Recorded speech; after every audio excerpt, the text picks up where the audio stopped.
Hi, everyone. This is your host, Joe Betar, Executive Director of Houston Safari Club Foundation. Welcome back to this week's episode of Hunting Matters, brought to you by the Houston Safari Club Foundation. Our guest this week is Chris Hughes. Chris is a second-generation ranch owner of well, it's not just a property. You call these ranches out. It's much more than that.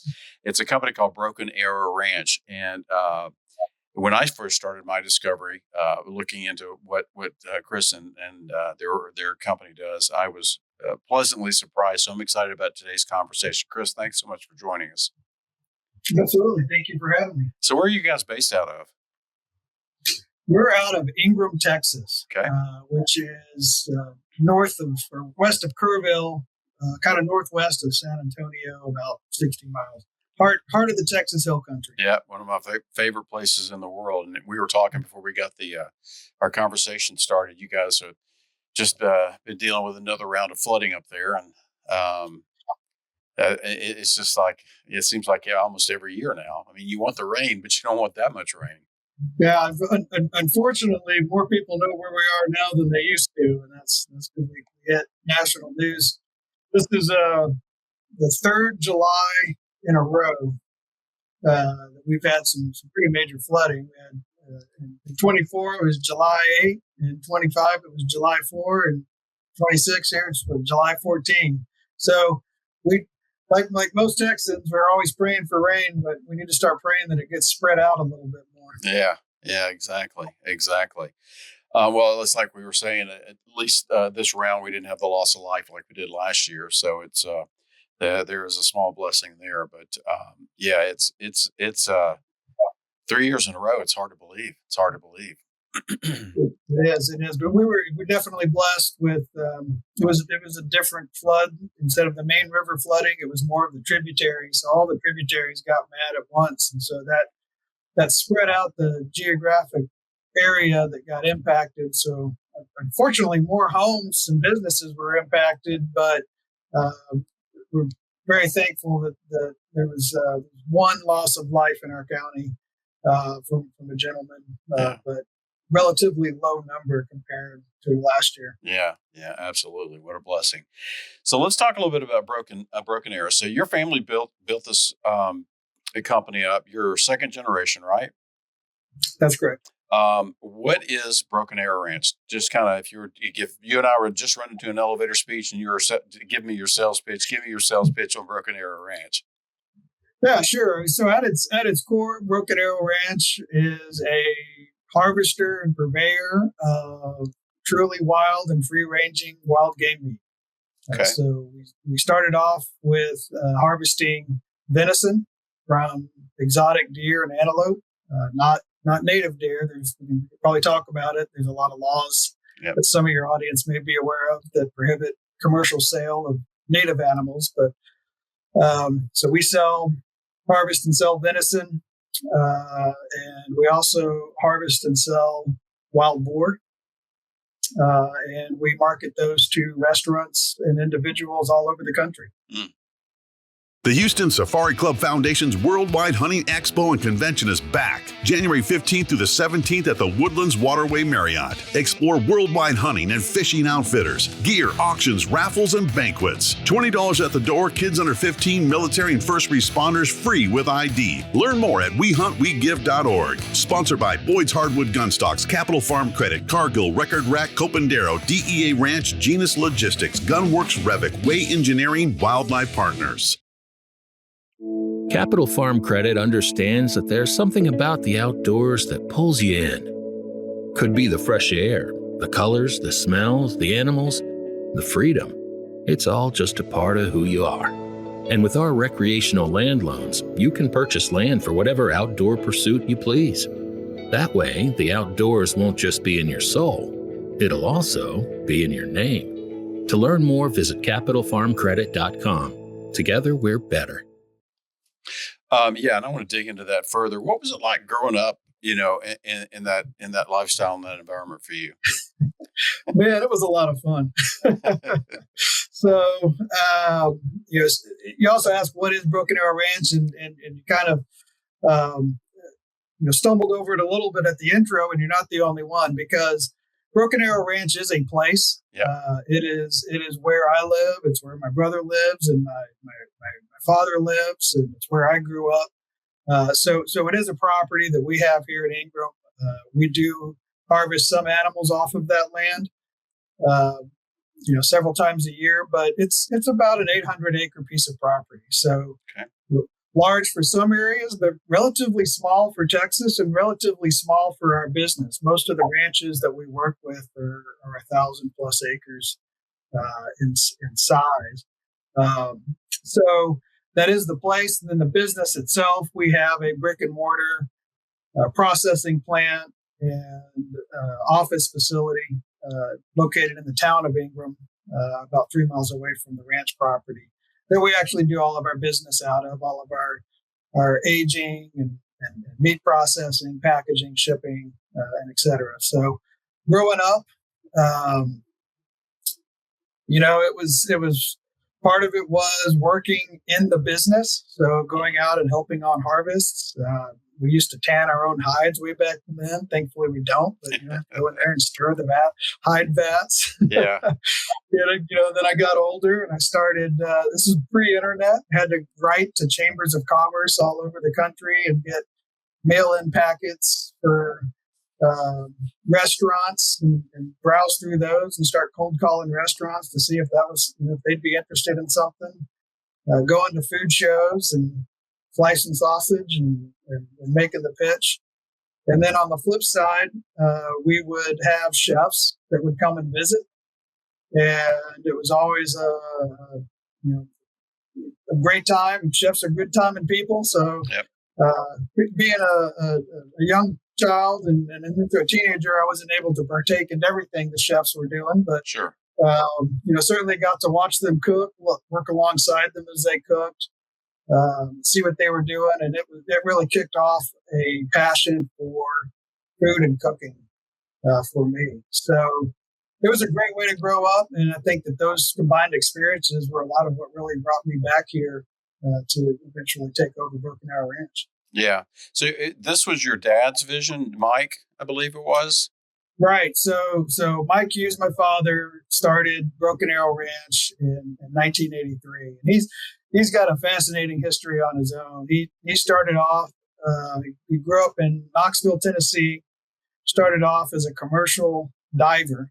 Moved down, started working for Tennessee Valley Authority, and then moved down with his young family to Morgan City, Louisiana. Oh yeah.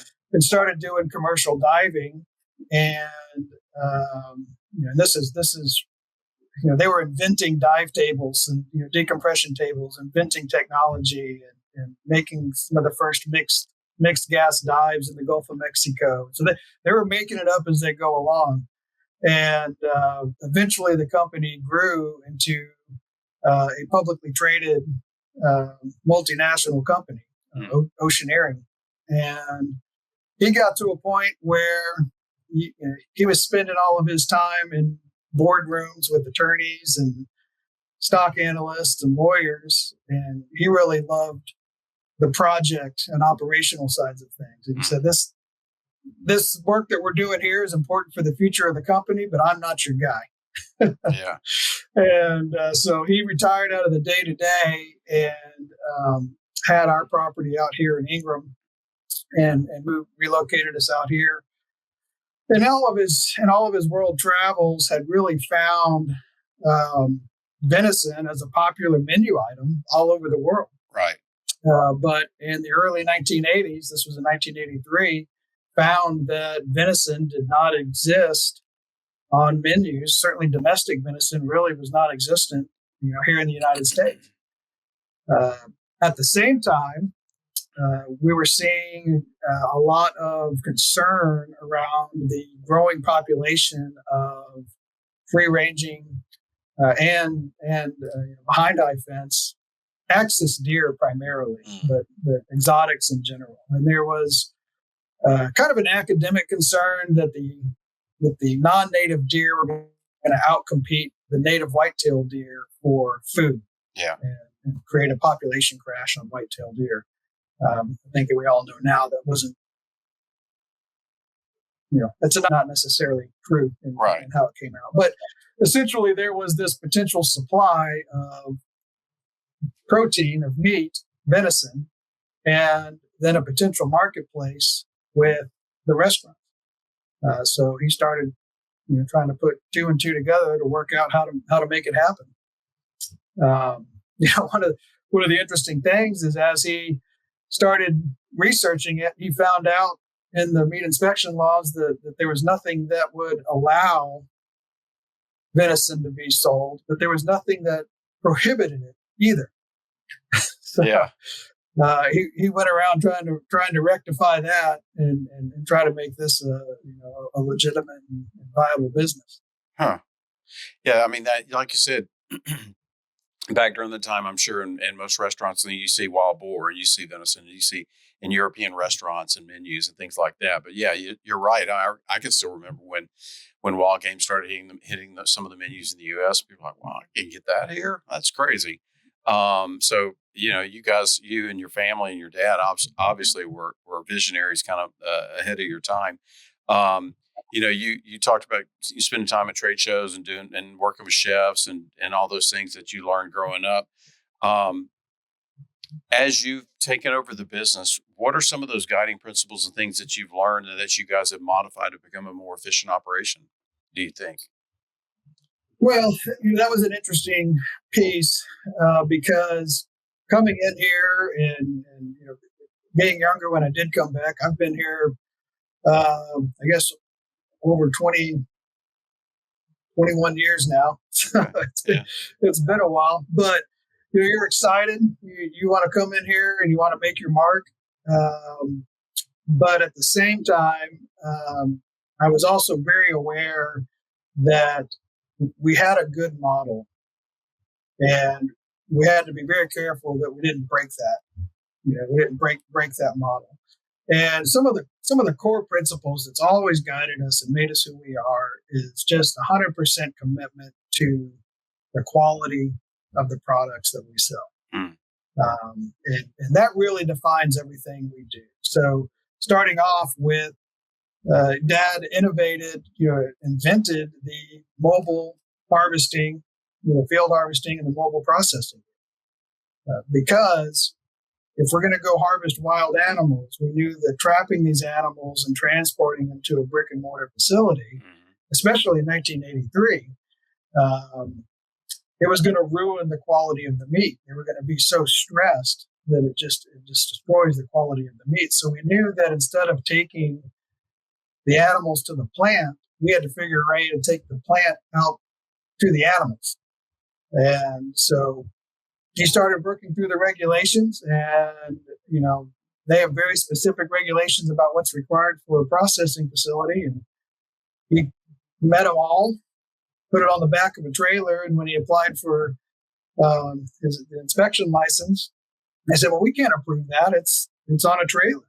And he said, "There's nothing in the regs that says it can't be on a trailer. Yeah, it just says I've got to have hot water and impermeable, washable walls and X, Y, and Z, and I have all of those." And they said, "Well, you're right." And that got the first government-approved mobile processing trailer anywhere. Wow. So the field harvesting is not an easy process. It's a very inefficient, very difficult process for us to do, but it's the only way to get the quality of meat that we want to be able to sell. We also do electrostimulation right after the animals are harvested. We developed a mobile field version of an electrostimulator, which is a common practice in large processing plants. It runs kind of a low voltage current through the animal and causes the muscles to contract, squeeze out all of the blood from the muscles, so it gives it a cleaner taste, but also helps the muscles burn through all the chemicals that cause rigor mortis. There's a lot of benefits to it, but that was something else that we innovated to help improve the quality of the meat. And then we go through a double aging process, and everything's hand carved, hand butchered.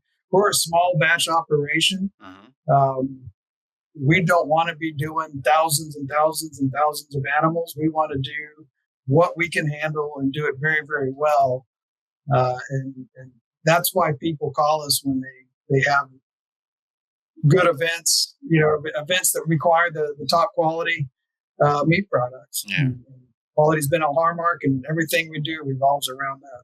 Hunting Matters is presented by Copandero Indoor Archery Pistol and Rifle Range, your premier indoor archery pistol and rifle shooting destination. Located in Oak Ridge North, right next to the Woodlands, Copandero offers 2 25-yard pistol ranges, a 100-yard rifle range, and a 25-yard archery range. Whether you're honing your skills or just starting, Copandero has everything you need, including rentals, classes, a retail store, an in-house cafe, and a VIP lounge. Join Copandero today for an unmatched shooting experience. To learn more, go to copandero.com. Are you looking for an investment that goes beyond the ordinary? Wildlife Partners is the nation's leader in breeding and consulting for the exotic wildlife industry. When you invest in wildlife, you're not just acquiring a 100% tax-deductible asset, you're playing a vital role in the conservation of endangered species. Do you own land? You can turn your ranch into a profitable wildlife-driven business. And even if you don't own land, that's no problem. Wildlife Partners offers unique opportunities for non-landowners to invest in conservation while enjoying significant tax benefits and potential cash flow. So earlier you said you came back to the business. So you went off to college, got your degree in engineering, got your MBA, and then found yourself back with a family business. How did that transition happen? Yeah, so went out into the wild world for about 10 years, and had a handful of jobs. Graduated with engineering, promptly went into advertising. There you go. Use that degree. Exactly. Was there for a little bit. My wife and I had an opportunity to work overseas in the Balkans and Kosovo and Bosnia for a couple of years. Oh, wow. Which was an interesting experience. And then came back home and started my MBA and starting a family. And it was about that time through my experiences, realized that I wanted to work for myself in some capacity. With Broken Arrow Ranch being one idea, but kind of exploring a few others. But pretty quickly, it came back to Broken Arrow Ranch because, as I mentioned earlier, growing up the way I did, some of the things I'm passionate about are hunting and the outdoors, anything outdoors, and cooking and working with chefs. And this was just a absolute perfect match of both of those passions. So why am I looking for anything else? So I had the conversation with Dad and said, I'm interested in coming back and buying the business from him. And he said, that's great. I'm looking to get out of the business. So the timing was right. Yeah, that's perfect timing. Now, you talked about the difficulties of harvesting, wild animals, wild meat from the field. What are some of the challenges that you guys face when you go do that? Yeah, so, the first challenge is actually finding them. As I say, you're out driving these large ranches looking for animals to harvest, and they get a vote in the matter. Sure. I know you and your audience have done a lot of hunting, and so you know the challenges. And the difference is we're not going out on a spot and stalk for one animal. We've got to harvest multiple animals. We're doing population control for these ranches.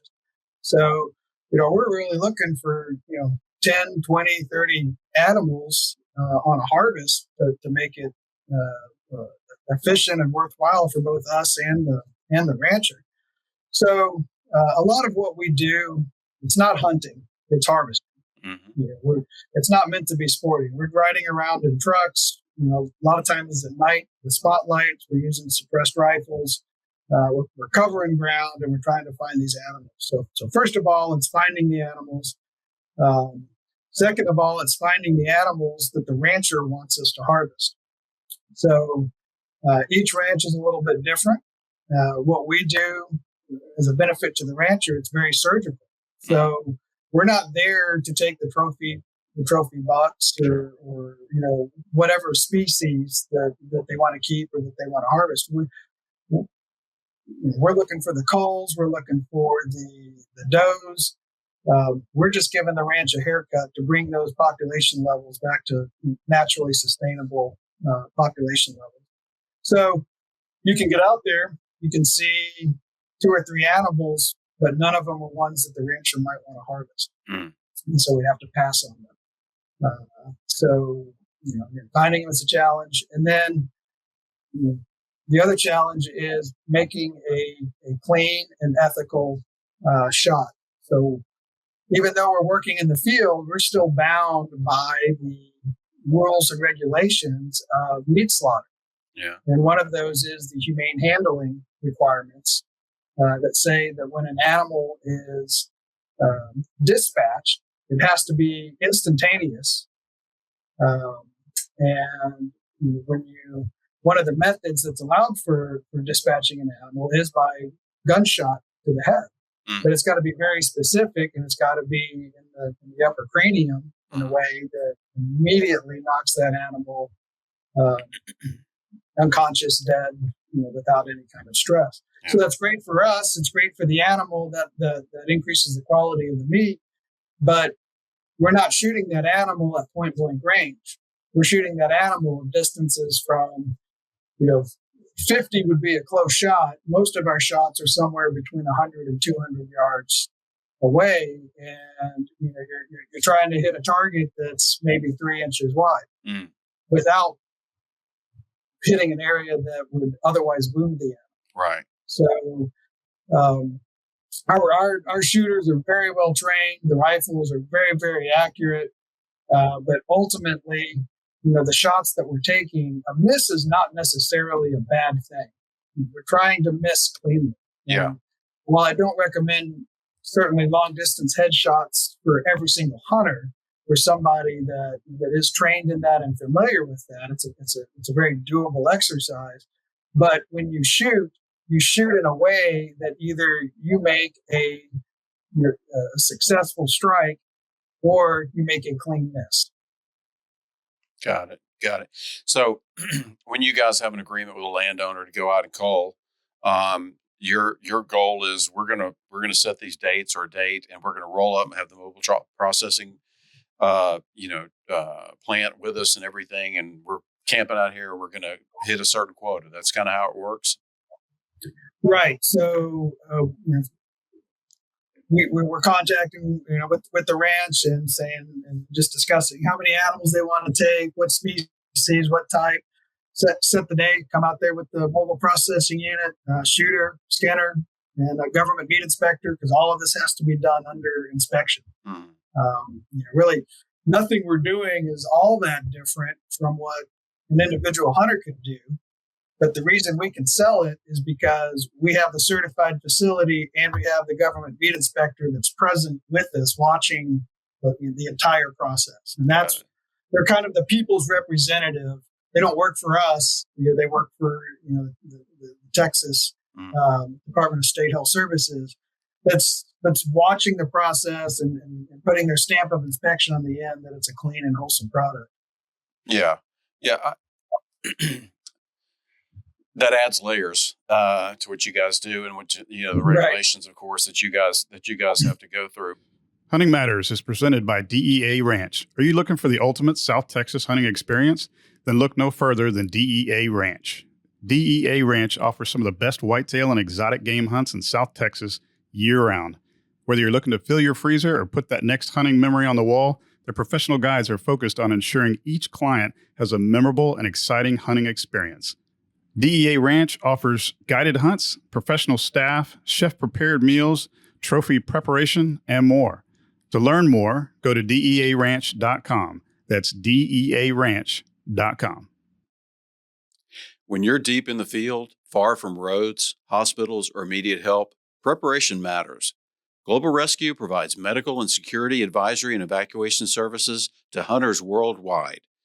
From field rescue at the point of injury or illness to medical evacuation and real-time support, Global Rescue teams are ready 24/7, 365, with operations centers staffed by experienced professionals ready to respond. Whether close to home or far from it, having the right support matters. Plan your next hunt with confidence. Learn more at globalrescue.com/huntingmatters. Do you, and I'm asking some of these questions from a totally uneducated standpoint, do you guys work off of demand from your customers, or do you have a regular schedule? Kind of how do you, how do you plan your year? I know you guys don't do like big bulk stuff. I mean, you like you said, you're a small shop, so you do limited quantities and things like that. But how is your schedule dictated? Yeah, I'd love to be able to say that we do all sorts of analysis, but the reality is we harvest all we can and we sell all we can. Gotcha. It's a little seasonal.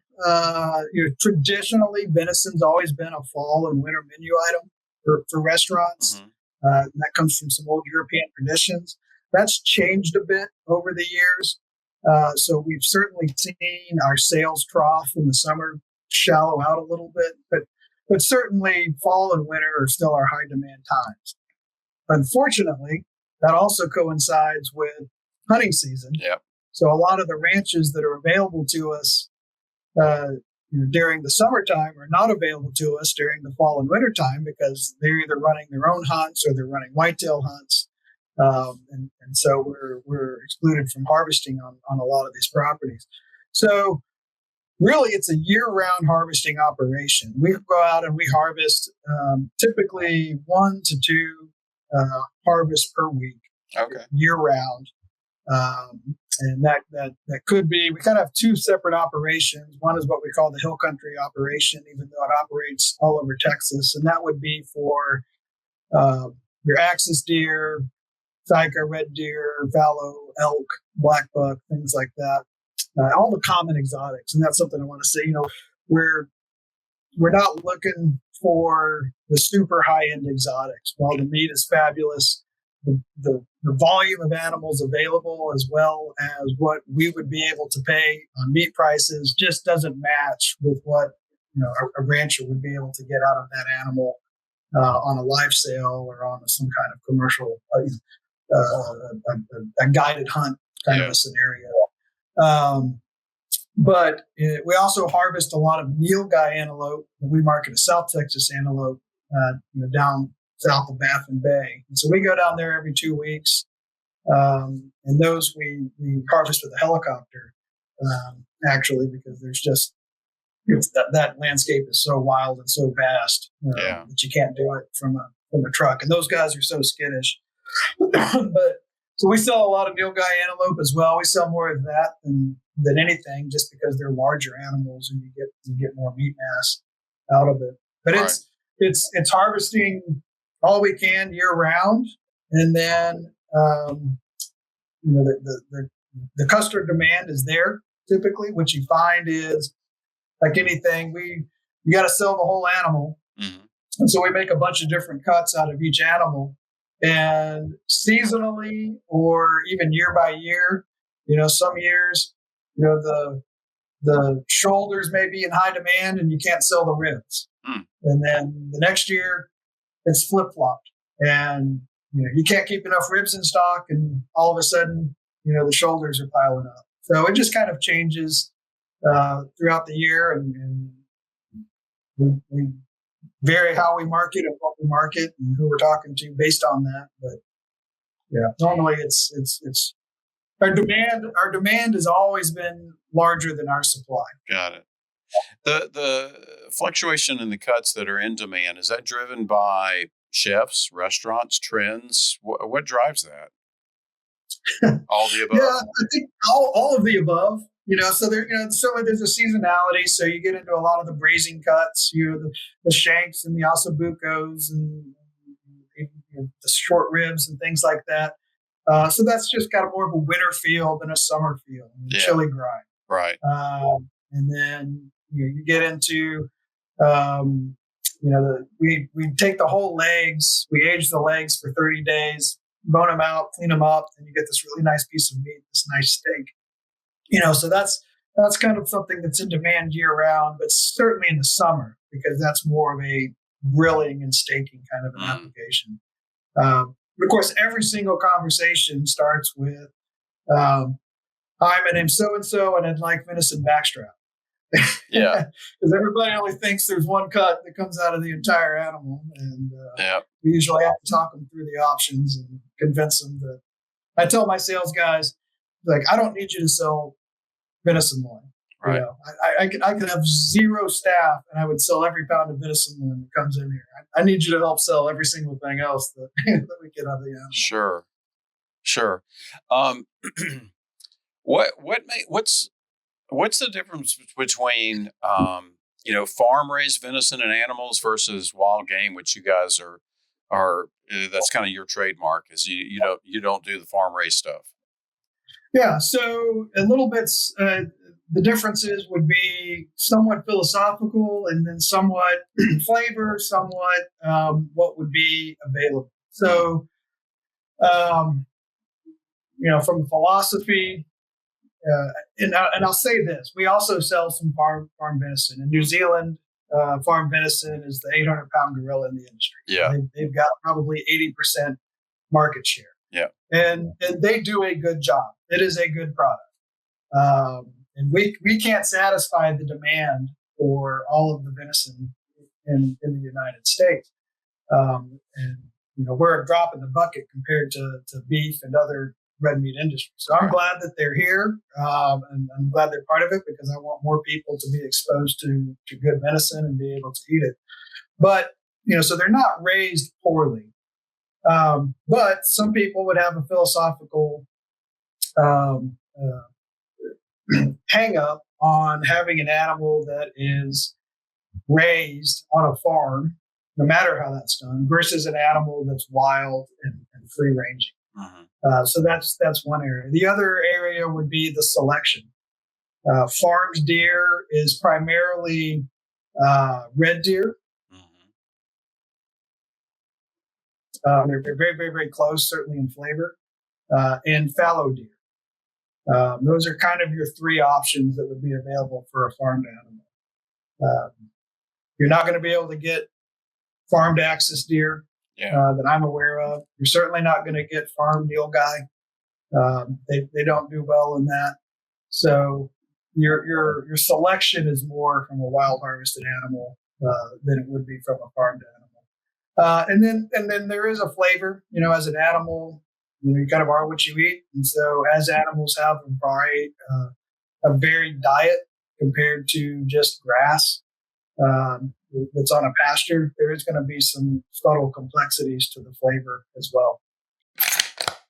In the heart of nature, give your deer the nutrition they deserve with Record Rack Deer Feeds. The premium feeds support antler growth and overall herd health. Whether you're a wildlife enthusiast or a dedicated hunter, Record Rack Deer Feeds provide essential nutrients for a thriving herd. Choose Record Rack Deer Feeds for optimal deer nutrition. Visit recordrack.com to learn more. Today, more Americans are accepting the benefits of hunting and want to learn how to introduce healthy game meat into their diet.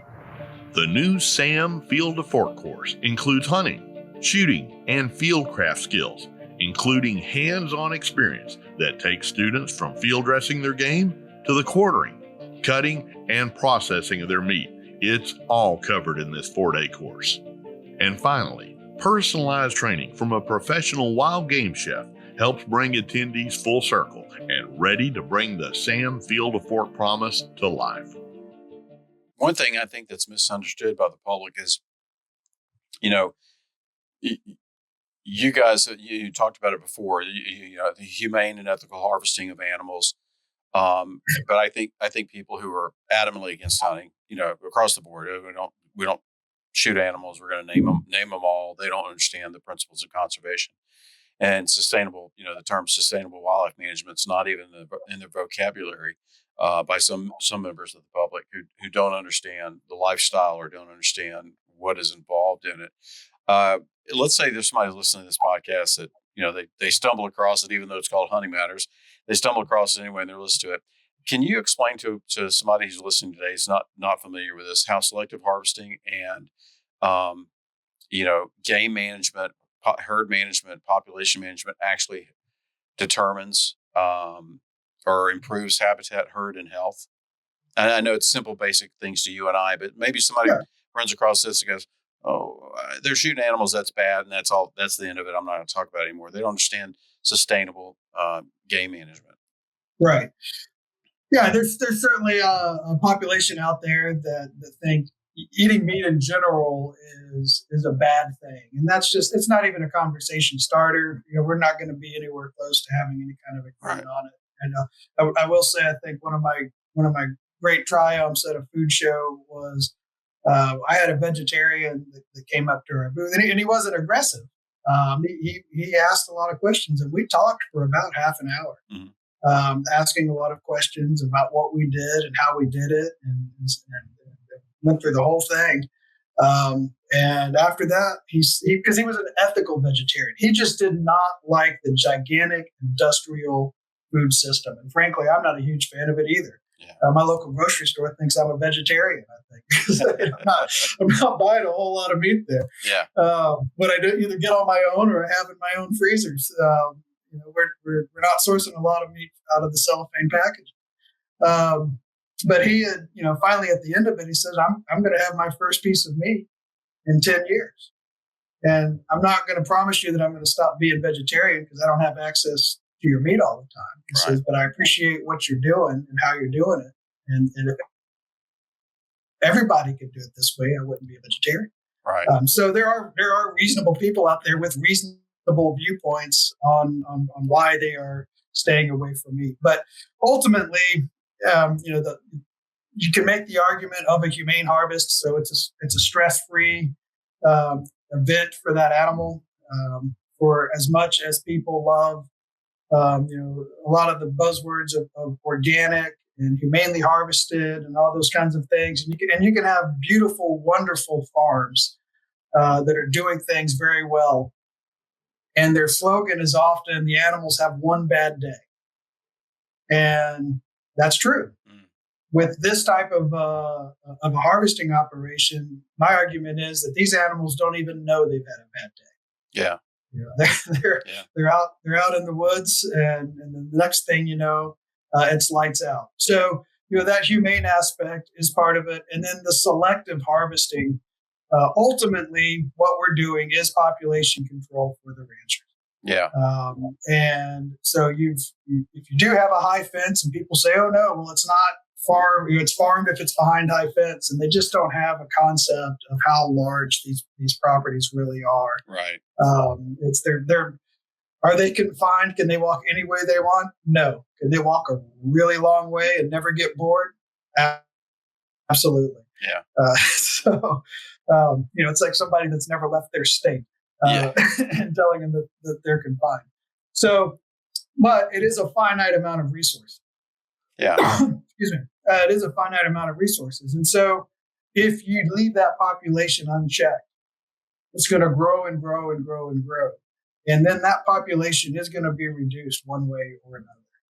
And it can either be through human intervention, which is us. It can be through a predator intervention. Well, we've gotten rid of most of our predators, so that's not really an option anymore. Mm. Or it turns into a lack of resources, which breeds starvation, and then eventually disease, and then you have a population collapse. And that's the really, really, really ugly part of this that everyone's trying to prevent. So by us going in there, I say it's giving the ranch a haircut. Got it. We're not there to eliminate these animals from the property. That's not what we do. That's not what the rancher wants. We're here to take that number count from 100 axis deer down to 75 axis deer, something like that. Just bring it back a little bit. Yeah. And when we harvest the animals, we weigh the animals and we pay the rancher because they have value. We pay the rancher for the animals that we do harvest. So through that, it's kind of a win-win-win situation where the animals had a wild and humane life and humane harvest. The rancher is getting paid for those animals to help continue their own agricultural operations, and then us and the consumer wins from having access to this meat. Yeah, I have a million questions now. When you guys get started with, let's say you have a new business partner, a new landowner who wants you to do this, how do you guys set goals together? I'm sure you've had instances where you've gone out to new properties. Somebody said, "Yeah, you guys can come out and take some animals," and I'm sure night one or day one, they're in the truck with you all, just kind of freaking out because it is their property and they want to make sure you guys are doing things right. Do you guys, as far as the population control, do you guys set mutual goals with the ranch manager or with the wildlife biologist, or are you guys resource experts for them? How does that work? Yeah, we don't really do any kind of consulting or biology work for the rancher. We don't set their goals for them, but it is a part of a discussion. So we do have ranches that say, I need to get rid of 3 animals and our property is 4 hours away. That's call a couple buddies. That's not really a match for us and what we do. And then you have other ranches that are sophisticated that have their surveys, and they know exactly, or as much as a survey can tell you, what they believe to be out there and where they want their goals to be. Usually it's somewhere in between, where most ranch owners will drive around and they say they can tell anecdotally they have too many animals. And they think they have probably, again, 100 axes. So I just want to knock that number back a little bit. And so why don't y'all come out, and harvest, 25 to 30 axes. And so that's what we'll do. And we'll go out there and run that harvest. Now, sometimes we get out there and they don't have nearly as many animals as they think they do. Yeah. Sometimes they have more. So it's just finding that balance as you work with the ranch. Yeah. So you guys also do wild boar. How does that work? I mean, are you guys out at night shooting pigs, wild pigs, or how does that operation work for you? Yeah. So the wild boar is a little bit different. Yeah. Excuse me, I got something in there. No, it's okay. And the reason I ask that is because we obviously know that we have an abundance of pigs in Texas. So. Yeah, the pigs are a great resource, but they're also a little bit of a challenge from the food standpoint. Yeah. So I mentioned earlier that the food laws are kind of a tangled web. When we harvest the venison, when Dad was getting started, he looked into it. What he found out was there's the Federal Meat Inspection Act, came around in 1900 after we shot off all of our native deer, that said we need to start controlling that. So the Lacey Act came in and prohibited commercial sale of native deer. And then around the same time, the Federal Meat Inspection Act wanted to start putting rules into place of how meat would be processed so that you would keep the public safe. And when they wrote it, they got very specific as to what they considered to be meat. And so they talked about beef, and they talked about pork, and they talked about lamb, and they did not talk about venison, the original red meat. I don't know why. Yeah. Because I think at that point it was mainly all native deer, and they'd already covered that in the Lacey Act. They hadn't foreseen non-native animals becoming a part of this process. So that was part of what he found, was that he talked to USDA, said, we don't inspect venison. You got to talk to the FDA. Well, he talks to the FDA, and they said, we're not an inspection agency. As long as you don't hear from us, you don't get anybody sick, you're fine. But ultimately, he knew that to serve it in a restaurant, so commercially, it was going to have to be inspected in some capacity. So we started working with the Texas Department of Agriculture, Texas Department of State Health Services, to get Texas laws passed that would allow this. He actually wound up working with then a freshman representative, Rick Perry, to introduce a bill that classified non-native animals as livestock. And once that passed, that gave a designation to those animals, allowed them to be the property of the person's land that they're on, allowed them to be bought, sold, and trade, and importantly for us, allowed the Texas Meat Inspection Service to inspect them. So all of the venison work that we do is run under the Texas Meat Inspection Service. And so it gets a Texas stamp that's put on it. But we can ship that anywhere within the United States. We can't export it, but we can sell it anywhere within the United States, and that's fine with us. Yeah. Yeah. Wild boar, because it's a pig, it's pork, falls under USDA. Right. And USDA is not very flexible and not a swiftly moving machine. And they do not like field harvesting. Yeah. There's a lot of complications around field harvesting. And one of them being that to satisfy the humane harvesting requirements, the inspector has to observe up close the animal at motion and at rest from two separate sides. Just make sure that it's healthy and not injured or anything else. That's what's written in the rules. Well, it's very difficult to do that when you're on a field harvest. Yeah.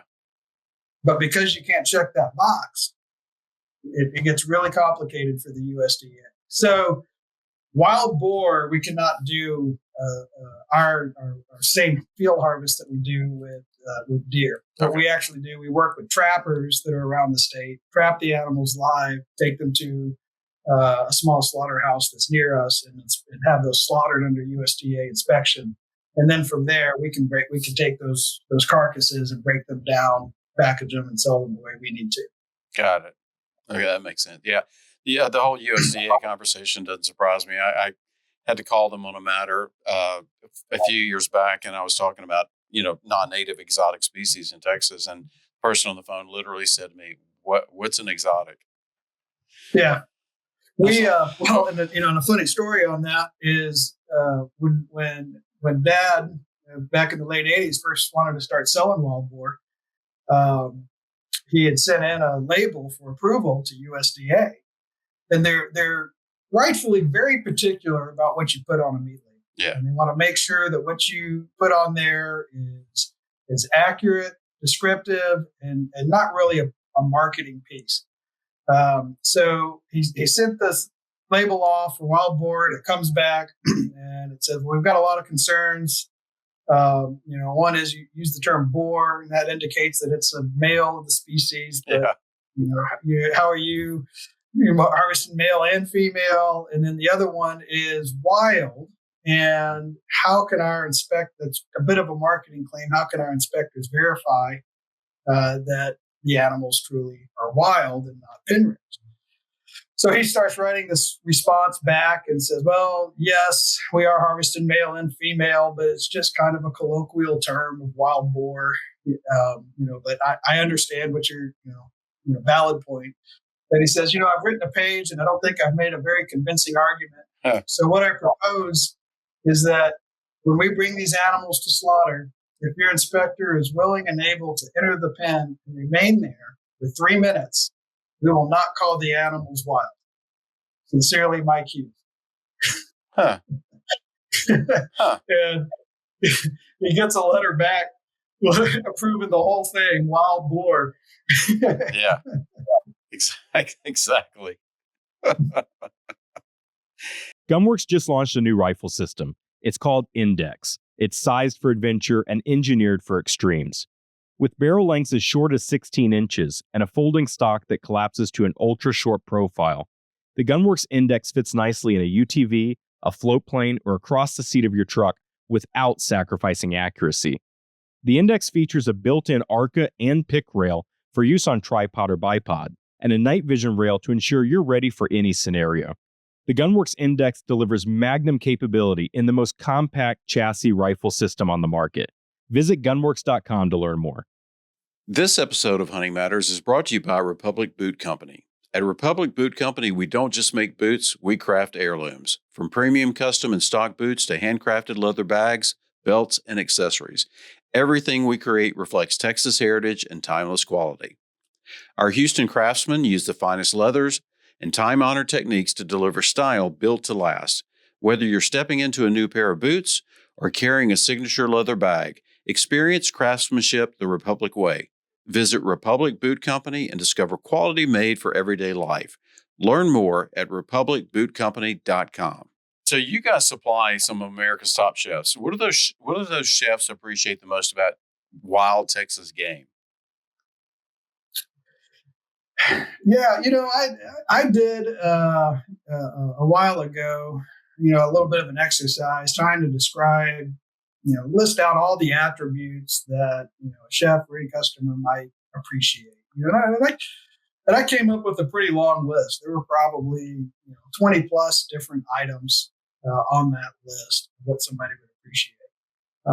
And the reality is, that list, what they value in their top three is really different for everybody, depending on where they are. For some of these chefs, especially in Texas, it's the local aspect of it. Yeah. But I think ultimately it's what we talked about before. It's the quality. We just consistently, our mission is to consistently put out a good quality product. And do we execute that 100%? No. Sometimes, something goes out that either from our own admission or something that's down in it that we were not able to see at that time, because you can have like a deep tissue bruise that's not apparent from the outside, but once the chef comes into it, it becomes apparent. Yeah. Or there could be something that happens in shipping that damages that product.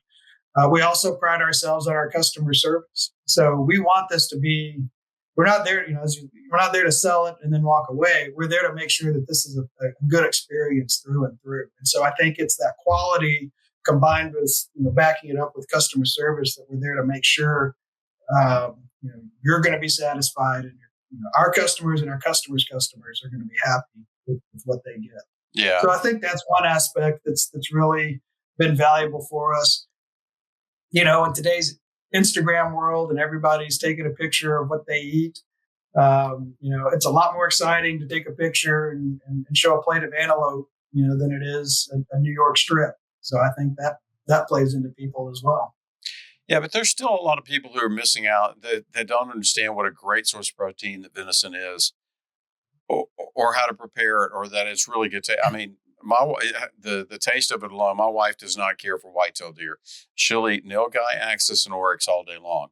In fact, we're having oryx burgers tonight. She's making oryx steaks tonight.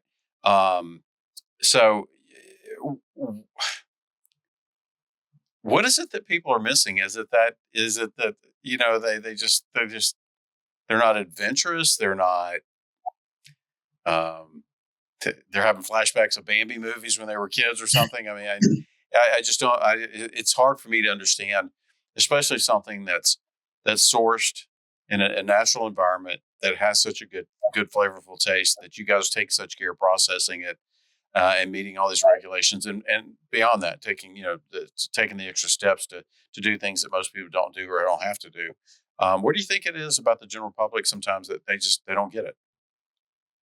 Yeah, I think it's just poor perception. I mean, we will get people as we're at a food show, and we'll inevitably get the person that walks up and says, "Oh, I don't like venison," and they'll tell you about they had it when they were 9 years old, and their uncle had gut shot a whitetail deer and tracked it and drug it back to the cabin and then strapped it to the hood of his car and then drove back home and cut it up and then cooked it up and, probably, cooked it well done, and it didn't taste very good. Yeah. And I agree with you 100%. That sounds terrible. Yeah. And so I think people they've either had bad experiences personally with poorly harvested or poorly prepared venison, because that can impact the end result. Or they've just heard that story from other people. And so now they've made up their own opinion on it without actually trying it themselves. And as you mentioned there, your wife doesn't like whitetail, but she likes axis and nilgai and oryx.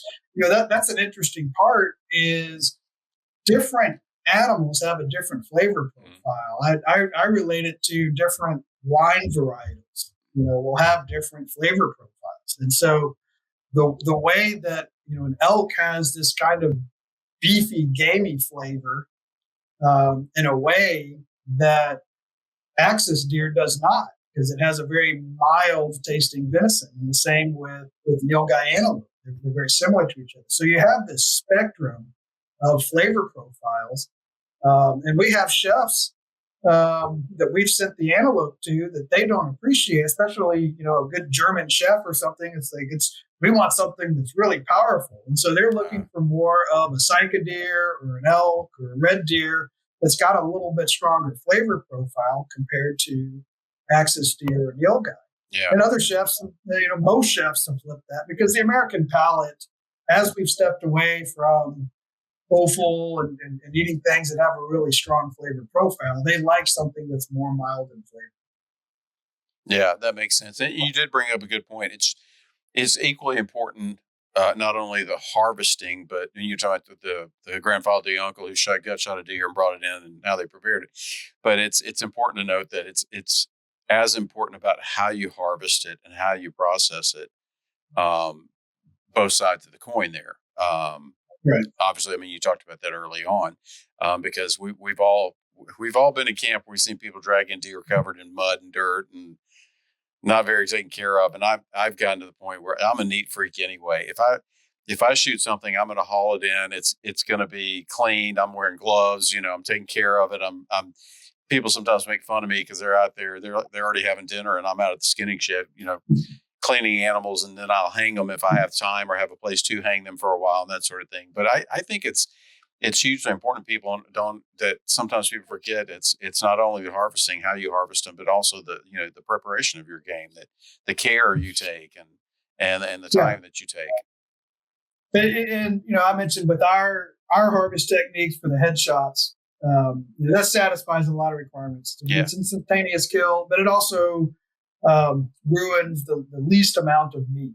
So for us, especially, you can imagine from an inspection standpoint, if you put a bullet into the body, that you have to cut a pretty large swath around that to be considered a product that you would sell to the general public. And so you wind up losing a lot of meat weight when that happens. But for a general hunter, that doesn't mean that a shot into the boiler house is an unethical shot or a bad shot.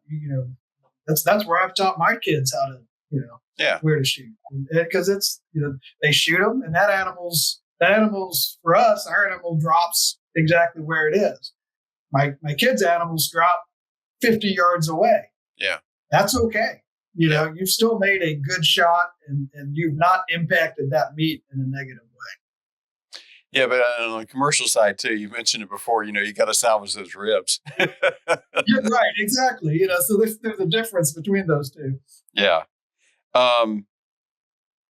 For somebody who's never cooked, let me back up a little bit. You guys sell commercial, or do you sell to the public, or how does that work? Right. So we sell both wholesale and to the public. So, okay. And you asked earlier about an innovation that I had done with the business. So I tried to keep our model. Our model really hasn't changed much in the 43 years that we've been in business. But one of the things that I did when I came back was really amplify the individual sales side of things. So we put together a more retail forward website. So brokenarrowranch.com, that really is where we direct individuals to go purchase their meat, and we ship it direct to them all around. So that was really handy during COVID. We had already had it launched before COVID. It was very handy for us during COVID. Right. I think for a lot as well. But so we do sell to both individuals and restaurants. So they can order. I could order something directly off your website if I wanted to. Exactly. Got it. The hunt of a lifetime doesn't end in the field. It ends when your trophy arrives safely at home. That's where Genus Logistics comes in. With more than 20 years of experience in trophy importation, customs brokerage, and international freight forwarding, Genus handles every step of the process so you don't have to. From Africa to Alaska and everywhere in between, trust the expert who keep hunters hunting. Learn more at genuslogistics.com. The Houston Safari Club Foundation is a 501c3 nonprofit organization that supports the future of hunting and conservation. Wildlife and habitat conservation, youth education and outdoor experiences, scholarships, and anti-poaching efforts are just a few of the programs supported by this organization. Monthly events, an annual convention, award-winning publications, networking opportunities, and valuable resources for hunting knowledge are just a few of the benefits of being a member of Houston Safari Club Foundation. If you're searching for a group of people dedicated to protecting the future of hunting, look no further. Join Houston Safari Club Foundation today at wehuntwegive.org or call 713-623-8844. Do you have a favorite cut of meat. I mean, but aside from backstrap, from the tenderloins and the backstraps, is there something that really floats your boat? Yeah, so um, it's always hard. So, what's the favorite thing to cook? And I just always love trying new things, new techniques, new recipes. But I think if you have one of those last meal kind of conversations, it would probably be the venison ossobuco. Oh yeah. And my dad would say the same thing, so I may have inherited it from him, but it's all in good taste. And if you just take the venison ossobuco or deer shank and braise it up slow, and serve it over mashed potatoes or some polenta or some spetzel or something like that. I mean, it's amazing. My one tip on any of the braised dishes, so be this a stew, be it ossobuco, anything that you're kind of cooking low and slow, the best thing you can do is to cook it the day before and then just let it set up on the fridge, and then reheat it the next day. It's the only dish that's going to be better as a leftover than it is the day of. I have to argue that point on one thing, because I grew up in Louisiana, so gumbo is always better the second day. Well, yeah, but that's a slow cooking dish. So you've got to allow all those flavors to really come together and get to know each other. Yeah, yeah. But unfortunately, we're not always that patient. We're like, hey, is the gumbo ready yet? But yeah, it's always better the second day. Yeah, absolutely. Same concept. Yep, absolutely. I can definitely concur with you on that. Do you think that you kind of work in a very niche marketplace, a very unique marketplace. You're kind of at that crossroads or the intersection of conservation, agriculture, food production, and hunting. What do you think, in your opinion, are the greatest challenges for conservation and hunting moving forward? Because you're seeing it from a variety of different aspects and regulations and environments and settings. You're taking your kids hunting, and you're doing this from a commercial standpoint. We always have a concern of loss of property, loss of land, urban sprawl, that sort of thing. What keeps you awake at night? Yeah, I think if you think about what's going to keep you awake at night, there's certainly a lot of regulatory risk. And for me specifically, as you said, we're a niche within a niche. So it's very easy, and the big meat companies are the ones that are writing the meat laws. And so it's very easy for a regulation to get written that could potentially put us out of business. Just because of some new requirement for some big, large brick and mortar plant that's running 10,000 head an hour, that now we have to comply with. And so that's a real fear and a real risk, I think, for us. From a hunting and conservation standpoint, I think some of that still exists. That we saw that years ago with, I'm sure you're familiar with the Three Amigos, and getting the animals moved off of back onto the endangered species list or the take permit exemption. And you saw what happened there. You saw those populations plummet. Yep. Now, it was a terrible thing for the industry, a terrible thing for those landowners, but I think it did provide us with a valuable case study that can be used to say, be careful about who you listen to and not get the full story or the other side, because what you pass could have some really dire consequences. And the good thing is we're not a small industry. The exotic industry is not small. Yeah. And it's gotten a lot more sophisticated. It's not just a bunch of rednecks with animals. Yeah. It's got lobbyists, and it's got organizations. It's got Safari Club. It's got the Exotic Wildlife Association. Yep. It's got a lot of people in there that are looking out for the industry's best interests. And I think that gives me comfort, throughout this process.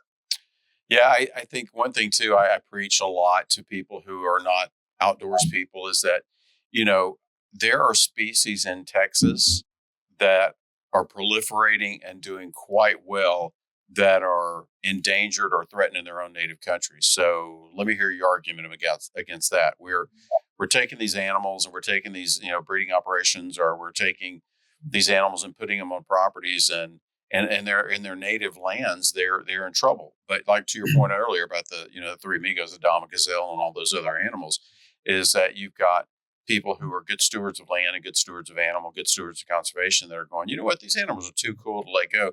They'll do quite well in Texas. Let's bring them here and let's establish a viable population. And I think the public needs to hear that story. I think that is probably one of the modern conservation success stories, that we're having such great success with animals from other countries in the U.S. and especially in Texas, where in their native lands, they're in trouble. Quite a few species.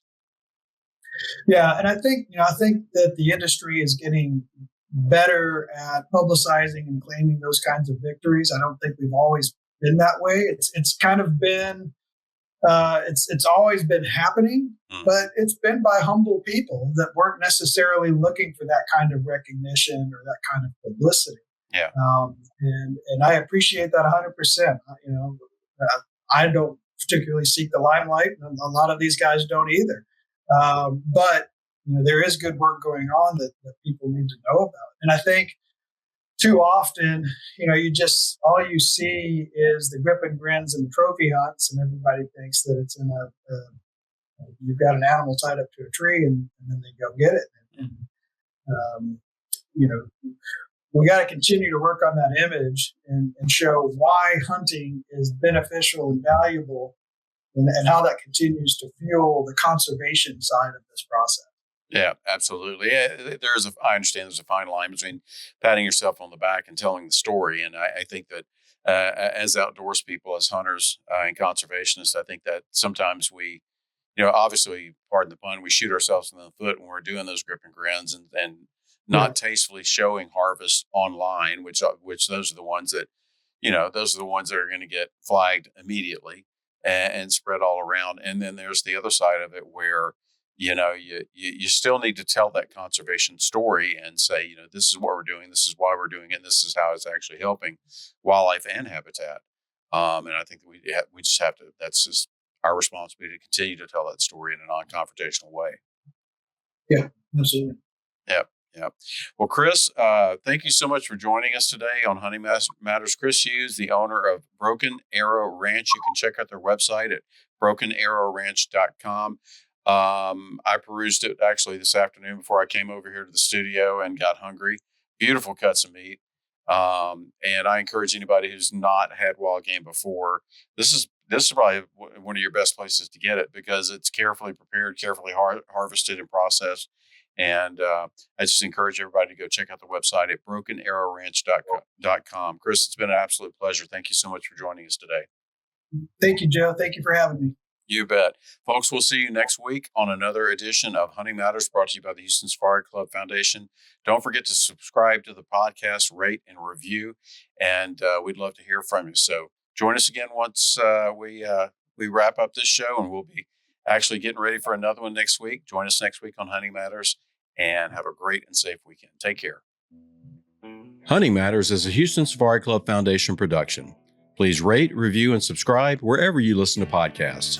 For questions or more information, email us at info@wehuntwegive.org.